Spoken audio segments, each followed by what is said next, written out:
क्योंकि इसकी हवा महसूस ही नहीं हो रही है ज़्यादा, और बल्कि कम से कम 2-2,500 रुपये लगा दिए इसमें। हेलो एवरीवन, गुड इवनिंग क्या गुड नाइट वाला टाइम हो रहा है। आई थिंक 12 बज रहे हैं, 12-12:30 बजे का टाइम हो रहा है। ये व्लॉग मैं कंटिन्यू कर रही हूँ कल वाले व्लॉग के बाद, जहाँ पे मैंने छोड़ा था वहाँ से मैं कंटिन्यू कर रही हूँ। तो वहाँ पे सारा राशन वगैरह का काम समेटने के बाद मुझे किचन में ना थोड़ा गंदा लग रहा था, क्योंकि मुझे एक कॉकरोच दिखाई दे गया था। तो फिर मुझे ना मन में ना खलबली सी मचने लग गई कि नहीं यार नहीं, मतलब कहाँ से आ रहा है ये, कैसे आ रहा है।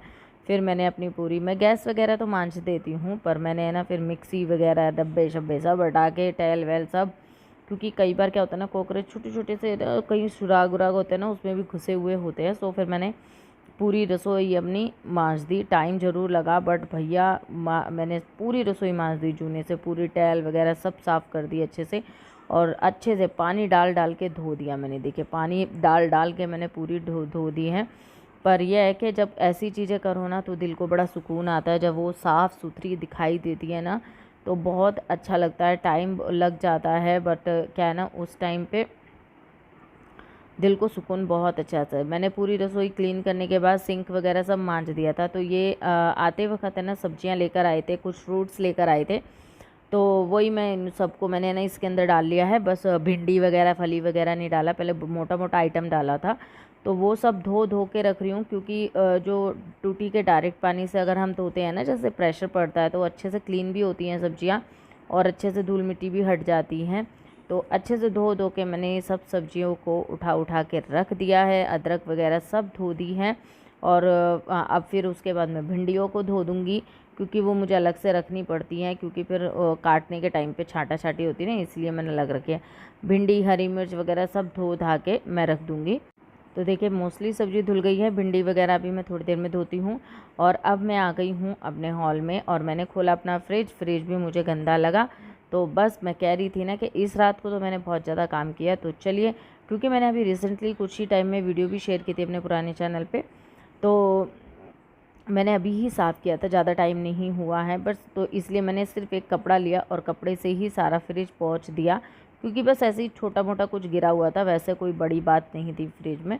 तो बस सारा इस तरीके से साफ़ करने के बाद और पूरा फ्रिज चमका दिया, सारी ट्रे वगैरह सब साफ़ कर दी, सब चीज़ हटा दी। जो पुरानी सब्जियां रखी हैं इन सबको निकाल के बाहर रख दिया, और इन्हें दोबारा से धो धो के फिर मैंने सारी सब्जियां सेट करी, और ये सारा साफ़ कर दिया मैंने।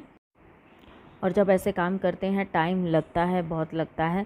तो मैंने जैसे आप लोगों को बताया था ना कि दिन में मैं ये इन सब कामों के लिए टाइम बहुत कम निकाल पाती हूँ, तो कई बार रात रात में ही मैं ये सारे काम करती हूँ, इसलिए कई बार शूट भी नहीं करती हूँ।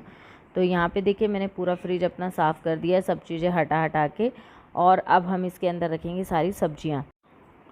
तो यहाँ पे मैंने पहले खीरे रख दिए थे, और तो तरबूज लेके आए थे, खरबूजे लेके आए थे, उन सबको मैंने फ्रिज में लगा दिए। और जो तरबूज था ना वो तो बड़ा था, सो मैं वो इसके अंदर आ गया। और मिर्च वगैरह सब मैंने फ्रिज में रख दिए। उसके बाद मैं आ गई दोबारा रसोई में। तो यहाँ मैंने कुछ बादाम भिगाए हैं, और कुछ मैंने मूंगफली, काले चने और साबुत मूंग की दाल, इन सबको मिक्स करके और इनको भिगो के रख दिया। ये स्प्राउट के तौर पे खाते हैं मेरे घर में सब, और बहुत अच्छे लगते हैं। भीगी हुई मूंगफली तो बहुत ही अच्छी लगती है, और ये खाना चाहिए, अच्छी बात होती है। और देखिए मेरी रसोई बिल्कुल साफ़ हो गई है, बस एक ये नेट रह गई है, तो नेट भी मैं कल देखती हूँ, किसी दिन इसको भी साफ़ करती हूँ। और अब ये दूध मैंने बॉयल किया था तो ये ठंडा हो गया है, अब इसमें मैं दही जमा दूँगी। तो अब तो गर्मियाँ हैं तो कैस्ट्रॉल के बिना भी दही काफ़ी अच्छी जमती है, तो मैंने इसमें जमा दी है। तो सारा काम हो गया है और बच गया। क्योंकि सब सो गए हैं इसलिए मैं इसका वॉइस ओवर कर रही हूँ, क्योंकि मैं बहुत स्लो बोल रही थी और गर्मी बहुत ज़्यादा लग रही है। सच में मुझे अपने कपड़ों भी मेरे टाइट टाइट से हो गए हैं, जो पसीने की वजह से अकड़े अकड़े होते हैं। तो यहाँ मैंने भिंडी और धनिया वगैरह सब धो के रख दिया। इसको रखूँगी मैं सुबह फ्रिज में, क्योंकि पानी सूखना ज़रूरी है, तो वो सब भी मैंने रख दिया।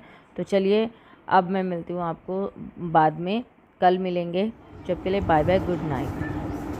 और ये वो है सैटरडे की क्लिप, ठीक है, वो फ्राइडे नाइट की थी, और ये है सैटरडे की। और ये उस दिन की क्लिप है। आज मेरा व्रत है अष्टमी की, और यहाँ पे बस कपड़े ही लगा रही थी मैं, जो सूख गए थे, कल के कपड़े थे, तो उनको मैं तय करके फोल्ड करके रख रही थी। और मेरे घर में लगा हुआ है काम, काम मीन्स मतलब हमारा है ना 2 दिन से कूलर ख़राब हो गया था, बहुत ज़्यादा परेशानी हो रही थी ना, तो उसको ठीक करने वाले आए हुए हैं। तो पूरा घर फैला पड़ा है और अभी मैं काम करके ही फ्री हुई थी, फिर ये लोग आ गए, तो अब हस्बैंड भी साथ में आए हैं। तो ये सारे काम भी होने ज़रूरी है क्योंकि गर्मी के मारे यार मरे जा रहे हैं।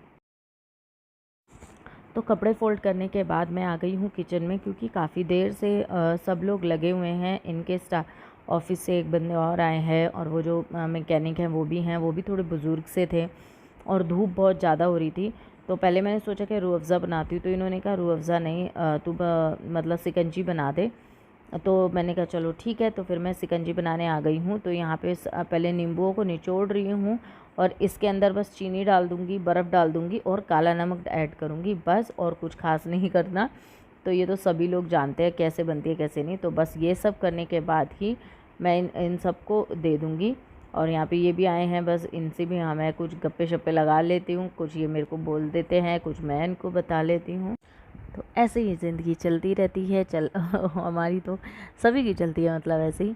तो बस यहाँ पे बच्चों को तो लग जाता है कुछ बन रहा है तो बस आना। मेरे बेटे का तो 100% है, वो 10 बार चक्कर ज़रूर काटेगा किचन के अगर कुछ भी बन रहा होगा तो। चलिए मैं फटाफट से ये शिकंजी रेडी कर लेती हूँ और इन सबको दे देती हूँ। पहले मैंने सोचा था म्यूजिक में ठंडा पानी होगा, पर इतनी गर्मी पड़ रही है ना कि म्यूजिक का पानी भी गर्म हो गया था। फिर मैंने चलो बर्फ़ निकाली, मैंने कहा ठीक है चलो बर्फ़ भी डाल देती हूँ उसमें। तो म्यूजिक में मैंने बर्फ़ डाल दी और थोड़ी सी तोड़ के मैंने इसमें डाल दी, जिससे ये ठंडा रहे क्योंकि ठंडा ही अच्छा लगेगा। और मैं अभी आपको दिखाती हूँ, देखिए ये काम हो रहा है, यहाँ पे कूलर ठीक हो रहा है। तो यहाँ पे लगे हुए हैं बहुत टाइम से और धूप बहुत ज़्यादा पड़ती है गैलरी में, तो फिर भी लगे हुए हैं। तो फाइनली हमारा कूलर चल गया है, बट ठीक हो गया है। बट अभी प्रॉब्लम ये आ रही है कि इसकी हवा जो है ना वो बिल्कुल, देख रहे हैं आपको सुनाई दे रही है, बहुत कम है इसकी, मतलब साउंड भी साउंड तो चलो हम सोच सकते हैं कि भाई नहीं है इस वजह से। तो बड़ा ही ब्राइट फेस आ रहा है यार किसी के बच्चों ने छेड़ दी होगी सेटिंग क्योंकि बहुत ज़्यादा है ना, बड़ी अच्छी सी दिखाई दे रही हूँ मतलब कलर बहुत ज़्यादा ब्राइट आ रहा है। तो अब ना देख रहे हैं, वो बोल रहे हैं कि दुकान पे जाके कहते हैं क्या होगा, क्योंकि इसकी हवा महसूस ही नहीं हो रही है ज़्यादा। और बल्कि कम से कम 2-2.5 हज़ार रुपये लगा दिए इसमें, पूरी मोटर चेंज करा दी, सब कुछ करा दिया। 3-4 घंटे उन्होंने अपने ऑफिस के बर्बाद कर दिए यहाँ।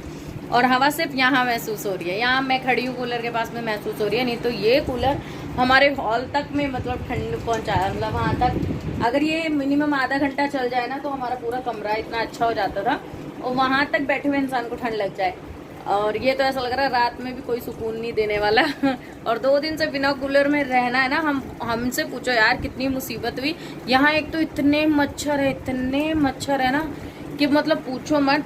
पर कल मैं 2 बजे तक मच्छर मार रही थी सबके ऊपर पे से, क्योंकि मुझे लेट हो गया था कल बहुत काम करने, जैसे आप लोग ब्लॉग में सब देख ही रहे थे, बहुत लेट हो गया था। उसके बाद मैं जब आई तो मच्छर दिख रहे थे तो मैंने मारे। परसों ये टूर से जब आए थे अगले दिन इन्होंने मच्छर मार रहे थे, ये तो 3 बजे तक मच्छर मार रहे थे सबके, कह रहे यार तुम लोगों को काट रहे थे मच्छर, और मुझे बड़ा अजीब लग रहा था। तो ये मच्छर मार रहे थे और मेरे ना ऐसे ऊपर चढ़े हुए थे, मतलब ऐसे हाथ रख के ना वहाँ पे से ऐसे करके मच्छर मार रहे थे और मेरी एकदम आँख खुल गई और मैं एकदम घबरा गई। मैंने कहा क्या हो गया भाई, क्यों लदे पड़े हो तो ये सब चीज़ें हो रही हैं आजकल, ऊपर से गर्मी इतनी हो रही है, बहुत ज़्यादा गर्मी हो रही है। तो फाइनली कूलर ठीक हो गया है, बट मज़ा नहीं आया। तो चलिए अभी मैं ना कर लेती हूँ एडिटिंग, क्योंकि मेरी है ना एडिटिंग नहीं हो रही थी। ये सब जल्दी से आ गए थे, मैं मोस्टली 1 बजे के बाद बैठती हूँ एडिटिंग करने, और ये लोग 1 बजे आ गए थे। जब से ये लगे हुए थे फिर भी थोड़ी बहुत एडिटिंग कर लिए, पर अभी कंप्लीट नहीं हुई है और मुझे ऐसा लग रहा है आज मेरी वीडियो लेट होगी। तो चलिए फिर मिलती हूँ, पहले मैं एडिटिंग कर लेती हूँ। आज मेरा है ना व्रत था, और इस टाइम पे भोग लगाने के टाइम पे क्या हो रहा है कि मेरा बिल्कुल मन नहीं कर रहा कुछ भी बनाने के लिए, कुछ भी खाना तो मैं ज़रूर बनाती, मुझे अपने लिए ना बिल्कुल बनाने का मन नहीं है, क्योंकि बच्चों के लिए भी खाना बनाना है। सुबह सब्जी बनाई थी वो रखी है, तो मैं सोचूं कि मैं ना 1 गिलास दूध ले लूं और ये कुछ मूंगफली के दाने हैं उनको रोस्ट कर लेती हूँ। तो दूध के साथ थोड़ा मूंगफली खा लूँगी ना, तो थोड़ी एनर्जी भी मिल जाएगी और थोड़ा सा खाना भी हो जाएगा। तो ये थोड़ी सी मूंगफली है, उनको रोस्ट कर रही हूँ और बस इन्हीं को खा लूँगी, मेरा बिल्कुल मन नहीं है। और सच कहूँ तो मुझे भूख भी नहीं है, मुझे फर्स्ट नवरात्रे में भी ऐसा हुआ था, इतने से आलू मैंने बॉईल करके खा लिए थे बस। और पूरे दिन में ऐसा भी नहीं है कि मैं बहुत कुछ खाती हूँ, बस चाय सुबह पी थी और एक शाम में चाय ली थी और कुछ नहीं लिया मैंने, और मुझे भूख भी नहीं है, तो मैं सोची यही खा कर लेती हूँ। हाँ, इनका फास्ट होता तो मैं बहुत कुछ बनाती, बट अपनी जान को नहीं बनता मेरे से। मेरा तो यही चलता है, मेरे व्रत होता है ना, मैं हमेशा ही ऐसा ही रहता है। तो अब की बार इन्होंने फास्ट नहीं रखा तो मेरा बिल्कुल भी मन नहीं है कुछ भी अलग से बनाने का। आटा लगा के रखा है, सुबह की सब्जी रखी हुई है, और थोड़ी सी सोचूं चटनी बना देती हूँ इन लोगों के लिए, और चटनी बन जाएगी और रोटियां बना दूंगी, पराठे बना दूंगी, तो इनका भी चल जाएगा। और जैसे कि सुबह नवमी है तो नवमी की पूजन की तैयारी करनी है। जैसे सामान तो मैं ले आई हूँ, अभी अभी लेके आई हूँ, यहाँ रख दिया है मैंने, दिख रहा होगा आपको, तो वो मैंने रख दिया। तो देखिए मूंगफली हो गई है रोस्ट हो गई है। तो चलो इसी से भोग लगा कर आते हैं माता। तो आई होप आप लोगों को मेरे व्लॉग पसंद आए होंगे। पसंद आए तो please like share and subscribe ज़रूर करना। और मैं कैसे व्लॉग बना रही हूँ, आपको अच्छे लग रहे हैं या नहीं लग रहे हैं, प्लीज़ कमेंट करके ज़रूर बताना। और मैं चाहती हूँ कि आप लोग मुझे सजेस्ट करें, मुझे बताएं, मुझे गाइड करें, तो आप मुझे कमेंट में लिख के ज़रूर बताना, ठीक है। तो चलिए इस व्लॉग को करती हूँ यहीं पे एंड। आई होप आप लोगों को नेक्स्ट व्लॉग भी अच्छा लगेगा। तो please like share and subscribe करते रहना, और रोज़ मेरे न्यू व्लॉग देखने के लिए बेल आइकन को प्रेस